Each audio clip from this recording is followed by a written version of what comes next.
What is up, Workbringer here, and today I'm bringing you my first kill of Hungering Destroyer Heroic in the Castle Nathria raid. So, this is probably the easiest fight of the entire raid, I'd have to imagine.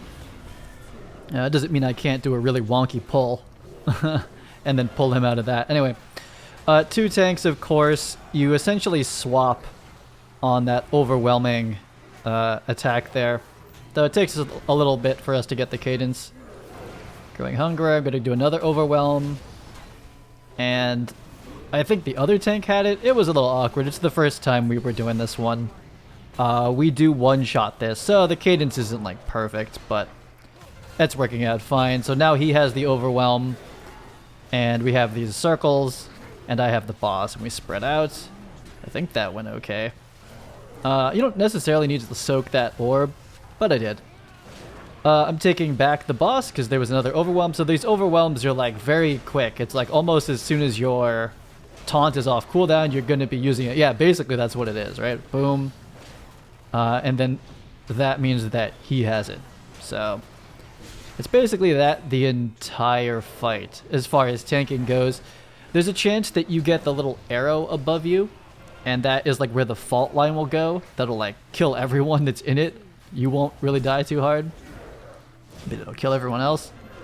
And you just kind of take that off to the side so it doesn't, you know, hit other people. In this run, you won't see that though. And it's fairly uncommon. Like if it happens once in the fight, it like almost will never happen again. So this is the intermission phase. Some people will switch sides of the room. The tanks will like run to the other side here to stop him from doing that. So it kind of doesn't matter though. I asked the raid lead / tank, other tank, do you want to take him in place or do you want to do the switching sides? And he said he just wants to keep it right here. And I was like, okay, cool, whatever. Of course, we just have to stay away from these orbs for the most part. And it's back to tank swamping on Overwhelm. So he's about to take Overwhelm, then I taunt. And then I'm going to take Overwhelm.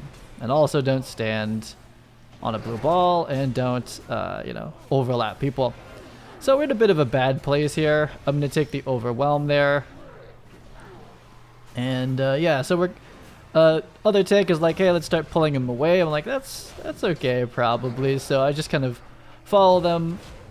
So I'm going to take him back. And now we're just a little bit more in the front of the room to get away from these orbs. I don't know if the orbs are slowly moving or not. I think they are very slowly moving. I almost can't tell. I don't know. Hasn't been an issue so far.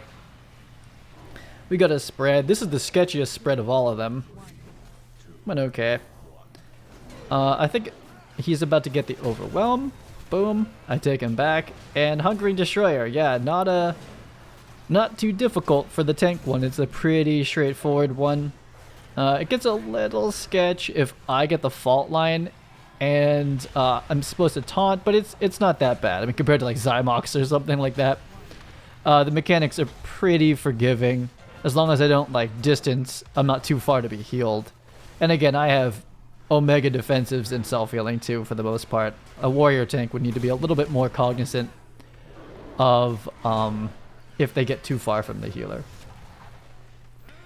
I'm not so sure that timing was right, but whatever. I'm pretty sure we could survive. I could survive 2 overwhelms. I'm not sure that the DK could. I didn't look at his health.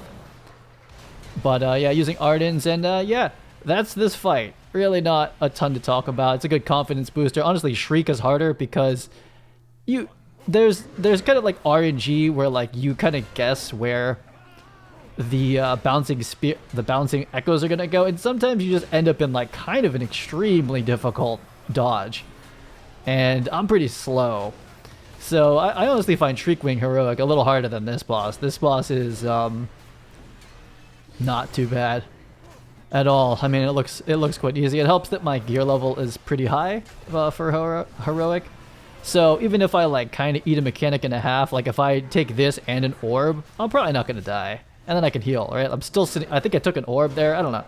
I've got lots of healing on myself. So, that also makes it easier that I can just, like, self-heal.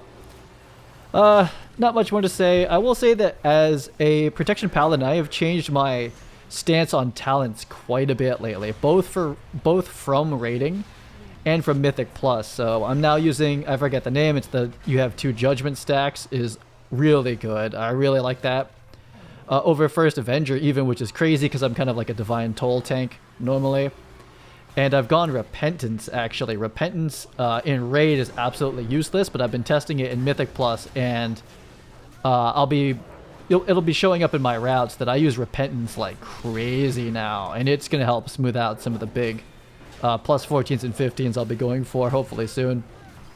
Probably not during Tyrannical Week, but who knows? It's all about the DPS. If the DPS is the big boom boom, then we can do, 15 Tyrannical. They just have to really burn it down, and I just have to use my cooldowns correctly. Not so bad, I don't think.